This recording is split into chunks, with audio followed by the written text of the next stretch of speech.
নমস্কার বন্ধুরা, job update সাইনিউশনের পক্ষ থেকে তোমাদের সকলকে স্বাগত। তো বন্ধুরা, আজকে আমি কথা বলবো পশ্চিমবঙ্গ সরকারের পক্ষ থেকে বের হওয়া একটি নতুন সরকারি চাকরির আপডেট নিয়ে তোমাদের সাথে আলোচনা করব, যেখানে তোমরা দেখতে পাবে বিভিন্ন ব্লকের পক্ষ থেকে নিয়োগ বিজ্ঞপ্তি জারি হয়েছে এবং এখানে তোমরা বিভিন্ন পঞ্চায়েত, পৌরসভা, বিভিন্ন লোকেশন থেকে অ্যাপ্লিকেশন করতে পারবে। রাজ্যের 23 জেলার যে কোনো প্রান্ত থেকেই ছেলে মেয়ে প্রত্যেকেই আবেদন করতে পারছো এবং পঞ্চায়েত দপ্তরের পক্ষ থেকে তোমাদেরকে গ্রুপ ডি সহ ক্লার্ক এবং আরও অন্যান্য বিভিন্ন পোস্টে নিয়োগ করা হচ্ছে। যদি তোমাদের মিনিমাম মাধ্যমিক পাস থেকে থাকে, সাথে যদি তোমার 18 বছর বয়স হয়ে থাকে, তাহলে তোমরা ছেলে মেয়ে প্রত্যেকেই আবেদন করতে পারবে। এবার এক্ষেত্রে তোমাদের কোনো রকম লিখিত পরীক্ষা দিতে হবে না, সরাসরি ওয়াক ইন ইন্টারভিউর মাধ্যমে যোগ্য প্রার্থীকে বাছাই করে নেওয়া হবে এবং বিভিন্ন রকম পোস্ট তোমরা দেখতে পাবে। সবগুলোই নিয়ে এক এক করে আলোচনা তোমাদের সাথে করব, কিন্তু তার আগে প্রত্যেকের কাছে একটাই রিকোয়েস্ট, যে যারা এখনও চ্যানেলটিকে সাবস্ক্রাইব করোনি তারা ঝটপট চ্যানেলটিকে সাবস্ক্রাইব করে পাশে থাকা বেল আইকনটি ক্লিক করে দাও, যাতে করে পরবর্তী সমস্ত ইনফরমেশন পেয়ে যেতে পারো। তো আর দেরি না করে এবার অফিসিয়াল নোটিশ নিয়ে বিস্তারিত আলোচনা তোমাদের সাথে শুরু করব। তো দেখো, এখানে মেমো নাম্বার দেওয়া রয়েছে। অ্যাডভার্টাইজমেন্টের নাম্বার যদি তোমরা এটা দিয়ে সার্চ করো, তাহলেই কিন্তু নোটিফিকেশনটা ডাউনলোড করতে পারবে।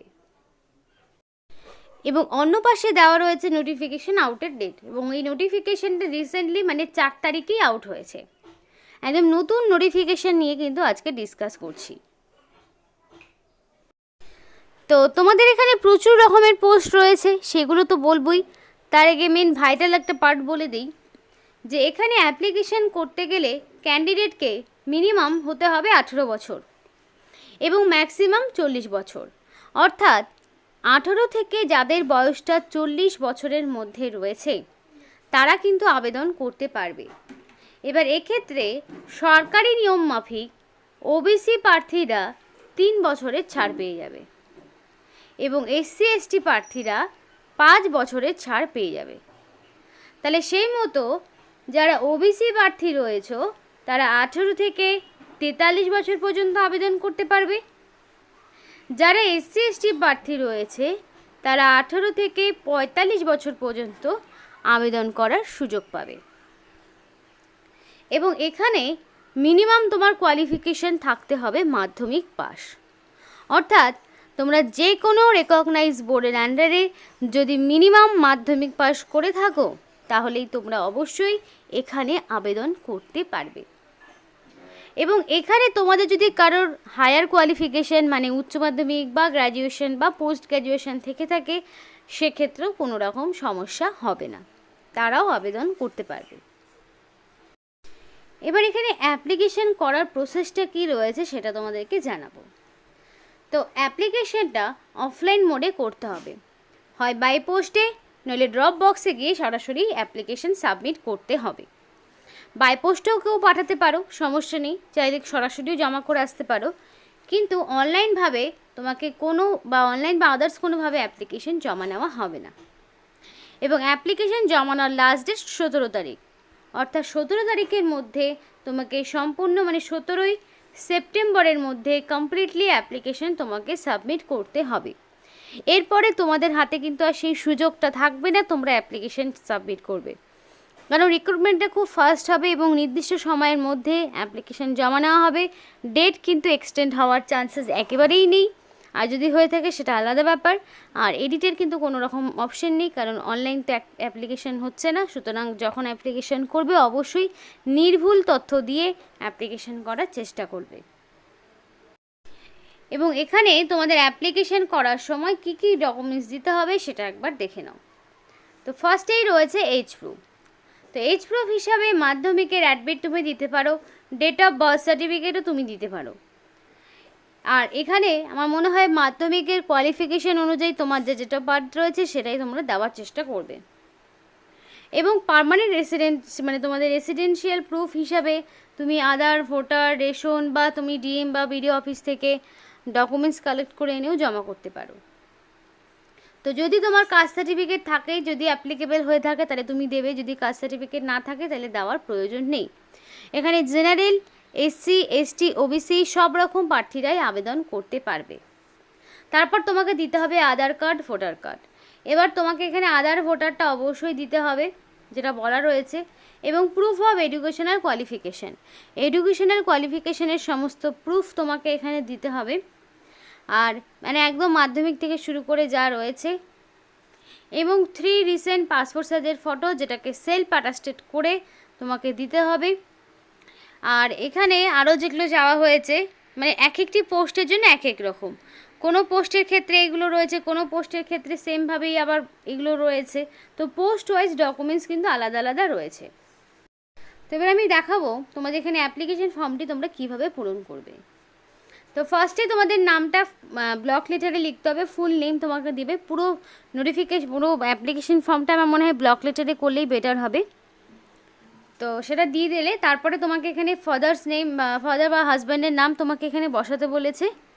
তো তোমার এখানে গার্জেনের নাম বসিয়ে দেবে। যেহেতু ছেলে মেয়ে প্রত্যেকেই ম্যারিড আনম্যারিড প্রত্যেকেই আবেদন করতে পারবে, সুতরাং সেই মতো গার্জেনের নাম বসাবে। এবং 1/1/2024 অনুযায়ী তোমার এক্স্যাক্টলি কত বছর, কত মাস, কত দিন সেটা তোমাকে দিতে হবে। ডেট অফ বার্থের প্রুফ হিসাবে মাধ্যমিকের অ্যাডমিট তুমি দিতে পারো।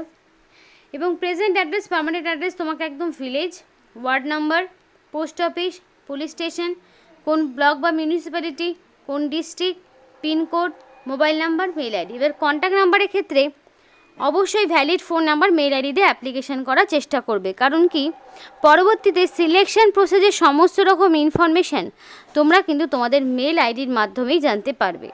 তো সেই কারণেই সম্পূর্ণ মেল আইডি এবং ফোন নাম্বার দিয়ে অ্যাপ্লিকেশন করবে। যদি তোমার পার্মানেন্ট অ্যাড্রেস ডিফারেন্ট হয়ে থাকে তাহলে ডিফারেন্ট তোমাকে দিতে হবে, যদি সেম হয়ে থাকে তাহলে সেমটাই রিপিট হবে। দেন এডুকেশনাল কোয়ালিফিকেশান একদম মাধ্যমিক, দেন উচ্চ মাধ্যমিক, তারপরে গ্র্যাজুয়েশন, সেই অনুযায়ী দিতে হবে। তো মাধ্যমিক, উচ্চ মাধ্যমিক কোন বোর্ডের আন্ডারে, কত সালে পাস করেছো, টোটাল মার্কস অবটেন এবং পার্সেন্টেজ কী ছিল তোমাকে কিন্তু দিতে হবে। দেন এসসি, এসটি, ওবিসির সার্টিফিকেটের কপি, সেগুলো তোমাকে দিতে হবে। এবং তোমাকে কী কী ডকুমেন্টস দিতে হবে সেগুলো একটু দেখে নাও। যা যা ডকুমেন্টস চাওয়া হয়েছে সেগুলো কিন্তু দিতে হবে। এক্সপিরিয়েন্স তোমাকে দিতে হবে, তার কোনো মানে নেই, না থাকলেও কোনো রকম সমস্যা হবে না। তারপরে রিসেন্ট 3 পাসপোর্ট সাইজের ফটো সেটা দিতে হবে, এবং লাস্টে অবশ্যই ফুল সিগনেচার করবে, ডেট এবং প্লেস দিবে। রানিং হ্যান্ড রাইটিংয়ে সিগনেচার করে দেবে এবং জায়গা মতো প্লেস এবং ডেটের জায়গায় সেটাকে বসিয়ে দেবে। এবার শুরুর দিকে রয়েছে দেখো এই যে ঠিকানা, এই ঠিকানায় তোমাকে কিন্তু অ্যাপ্লিকেশন পাঠাতে হবে। রিসেন্ট কালার পাসপোর্ট সাইজের ফটো এখানে হবে। কোন পোস্টের জন্য অ্যাপ্লিকেশন করছো সেটা অবশ্যই মেনশন করে দিতে হবে। তো পোস্টগুলো এবার দেখাবো। তো পোস্ট দেখো বিভিন্ন রকম রয়েছে, superintendent, caretaker, matron, cook, helper, কর্মবন্ধু, দারোয়ান বা নাইট গার্ড, বিভিন্ন রকম পোস্ট রয়েছে। তো প্রথম যে 3টি পোস্ট সেক্ষেত্রে English, Bengali, general knowledge, arithmetic থেকে প্রশ্ন থাকবে। এই 3টের ক্ষেত্রে কিন্তু তোমাদের একই টপিকের ওপর কোয়েশ্চেন দেবে, কিন্তু কোয়েশ্চেনের মান আলাদা আলাদা হবে। এবং কোয়েশ্চেন থাকবে 100টা কোয়েশ্চেন, রিটেন এক্সামিনেশন 100তে, এবং 25-এ ভাইভা হবে। আর বাকি যে কুক থেকে একদম 8 পর্যন্ত, মানে কুক, হেল্পার, কর্মবন্ধু, দারোয়ান কাম নাইট গার্ড, এগুলোর ক্ষেত্রে শুধুমাত্র 25-এর একটা ইন্টারভিউ হবে, কোনো রকমের লিখিত পরীক্ষা দিতে হবে না। তার মানে পোস্ট ওয়াইজ কিন্তু আলাদা আলাদা রয়েছে। এবং লিখিত পরীক্ষায় অবজেক্টিভ মানে মাল্টিপল চয়েস টাইপের প্রশ্ন থাকবে। এবং লিখিত পরীক্ষায় 5 নম্বরের উপর ভিত্তি করে তোমাকে পরবর্তীতে ইন্টারভিউতে ডাকা হবে। এবং অ্যাডমিট কার্ড বাই পোস্টে পাঠানো হবে, এবং যেখানে টাইম, ভেন্যু সমস্তটা দেওয়া থাকবে। শুধুমাত্র শর্টলিস্টেড ক্যান্ডিডেটকে রিটেন এক্সামিনেশনে ডাকা হবে এবং ভাইভাতে ডাকা হবে। তো আর যেগুলোর ক্ষেত্রে তোমাদের শুধুমাত্র ভাইভা হবে সেগুলো শুধু শর্টলিস্টেড ক্যান্ডিডেটকেই ডাকা হবে। ফাইনাল মেরিট লিস্টটা কিন্তু তোমাদের প্রিপেয়ার করা হবে রিটেন টেস্ট এবং ভাইবার মধ্যে দিয়ে, এবং যেগুলো শুধু ভাইবার রয়েছে সেগুলো ভাইবার ওপরেই বেস করে নিয়োগ করা হবে। এবং রিটেন টেস্ট বা ভাইবা দেওয়ার জন্য তোমাকে কোনো রকম কিন্তু টাকা পয়সা পেমেন্ট করা হবে না। এবং অবশ্যই শর্টলিস্টেড ক্যান্ডিডেটকে আইডেন্টি প্রুফ এবং সমস্ত রকম সেলফ অ্যাটেস্টেড ডকুমেন্টস যা দিয়ে অ্যাপ্লিকেশন করবে সেগুলো ডকুমেন্ট ভেরিফিকেশনের টাইমে কিন্তু নিয়ে যেতে হবে। এবার পোস্টের কোয়ালিফিকেশানগুলো দেখে নাও। যেটা সুপারিনটেন্ডেন্ট সেক্ষেত্রে গ্র্যাজুয়েশন এবং 18 থেকে 40 মেল ফিমেল বোথ নিয়োগ করা হচ্ছে এবং 15,000 টাকা পার মান্থ স্যালারি রয়েছে এবং এক্ষেত্রে এটার জন্য পার্মানেন্ট রেসিডেন্ট হতে হবে, যেখান থেকে মানে বহরমপুর মিউনিসিপ্যালিটির আন্ডারে পার্মানেন্ট রেসিডেন্ট হতে হবে। তারপরে দেখো কেয়ারটেকার রয়েছে, কেয়ারটেকারের ক্ষেত্রেও এখানে মেল 18 থেকে 40, মাধ্যমিক হচ্ছে এটার কোয়ালিফিকেশন এবং বাংলা লিখতে পড়তে বলতে জানতে হবে এবং ইংলিশটাও পড়তে জানতে হবে। এরপরে ম্যাট্রন রয়েছে, মাধ্যমিক হচ্ছে কোয়ালিফিকেশান 18 থেকে 40, এক্ষেত্রে তোমাকে বাংলা এবং ইংলিশটা লিখতে এবং পড়তে জানতে হবে আর বাংলা বলতেও জানতে হবে। নেক্সট তোমাদের রয়েছে কুক, এবং কুক পোস্টের ক্ষেত্রে তোমার মিনিমাম কোয়ালিফিকেশান লাগবে এবং লোকাল ফুডের ওপর এক্সপিরিয়েন্স এবং কুকিংয়ের এক্সপিরিয়েন্স এবং 18 থেকে 40 মেল ফিমেল বোথই এখানে আবেদন করতে পারবে, আলাদা আলাদা করে নিয়োগ করা হচ্ছে। হেল্পার পোস্টগুলোর ক্ষেত্রেও সেম, হেল্পার যেগুলো রয়েছে সেগুলো 18 থেকে 40 এবং অবশ্যই এগুলোতে কুকিংয়ের নলেজ এবং পাশাপাশি এক্সট্রা তোমাদের কিছু দক্ষতা লাগবে। এবং কর্মবন্ধু দারোয়ান কাম নাইট গার্ড এক্ষেত্রে 18 থেকে 40 এবং কাজের অভিজ্ঞতা, ফিজিক্যালি ফিট হতে হবে দারোয়ান কাম নাইট গার্ডের ক্ষেত্রে এবং মোটামুটি ability to read write speak in Bengali, Bangla ভাষা লিখতে পড়তে বলতে জানতে হবে। নিয়োগটি করা হচ্ছে government of West Bengal, office of the project district welfare অফিসারের পক্ষ থেকে, backward class welfare tribal development, Murshidabad district থেকে নিয়োগ হচ্ছে। কিন্তু এখানে তোমরা মেমো নাম্বার দেখে কিন্তু এদের হচ্ছে অফিসিয়াল নোটিফিকেশানটা ডাউনলোড করতে পারো। murshidabad.government.in এই অফিসিয়াল ওয়েবসাইটে গেলেই সবটা পেয়ে যাবে। আজকের মতো ভিডিওটি এই পর্যন্ত। ভিডিওটি ভালো লাগলে অবশ্যই লাইক এবং চ্যানেলটিকে সাবস্ক্রাইব করে আমাদের সাপোর্ট করো, আমাদের সাথে থেকো, পাশে থেকো। ভিডিওটি সম্পূর্ণ দেখার জন্য তোমাদের সকল